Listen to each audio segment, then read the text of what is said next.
Hi, I'm Scott Levi. I live at Springfield, just across the road from Erina Creek, where I can launch my kayak, and that's home. I love to live there because it's, well, close to work, walking, cycling distance when I'm not too lazy. Should be walking and cycling more, as you can see by the extra chins. And the whole Central Coast is a hidden gem. That Cosland we've got is just the most remarkable thing. I don't think we appreciate how good it is to have pockets of coastal rainforest with lyrebirds and satin bowerbirds and regent honeyeaters and those beautiful big cockatoos and the gliders and the wallabies. We've got wallabies just over the back fence. It's pretty amazing. It's pretty amazing. I started out as a labourer at the BHP straight out of school, and made a lot of money and didn't die, didn't fall into a vat of boiling hot metal. And then I got a job in radio, and that's been the gig ever since. I've worked all around the country, in Western Australia, in far north Queensland, in Mount Isa, in regional New South Wales. An opportunity came up for me to come home. I was working in the Riverina, and I grew up at Lake Macquarie, so the Central Coast, Lake Macquarie is really the backyard for me, and Mum and Dad and all of my family are here.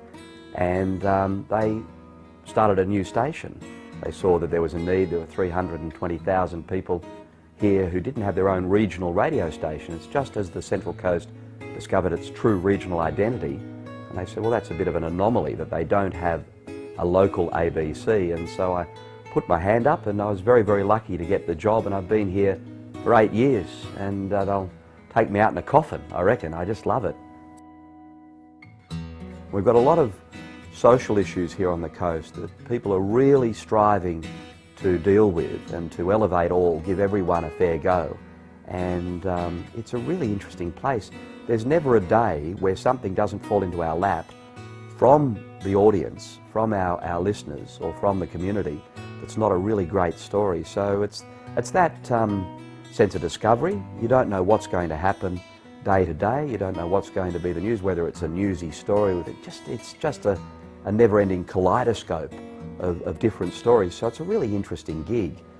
I think one of the great things that happens here is every now and then, once a week, once a month, once a day sometimes, you get someone who's a really great character, who you sit at their feet and it's like you know, imparting of wisdom. And there are lots of great people here on the coast, and some of them are retired, and I think it's really important that we always listen to particularly the older people in the community, have so much to give.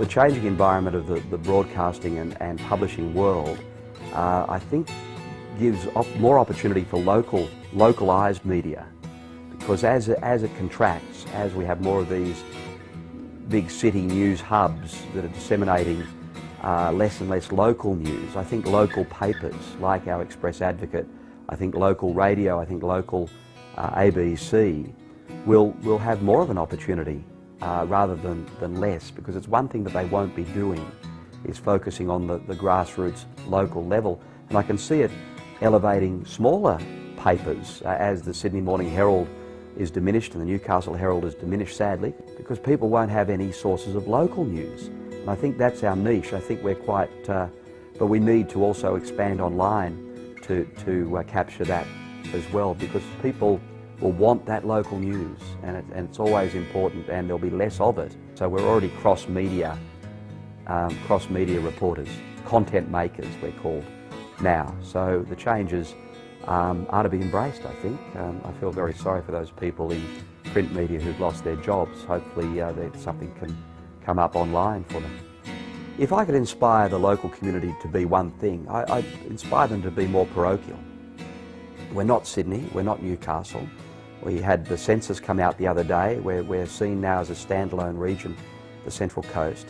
And everyone, retired people, working people, commuting people, need to fight for the Central Coast. And I think we need to also be positive about the future of the Central Coast. I think we need to have an open mind and look at new technologies, look at the potential rather than the negatives. I think that's a very important mindset to have, and it's important as we get older to keep our minds open to new ideas and to embrace this wonderful age that we live in. I think we live in a great age. There's so much fabulous, intuitive technology that a 3-year-old could use, and we've all got to grab it and use it and get into it.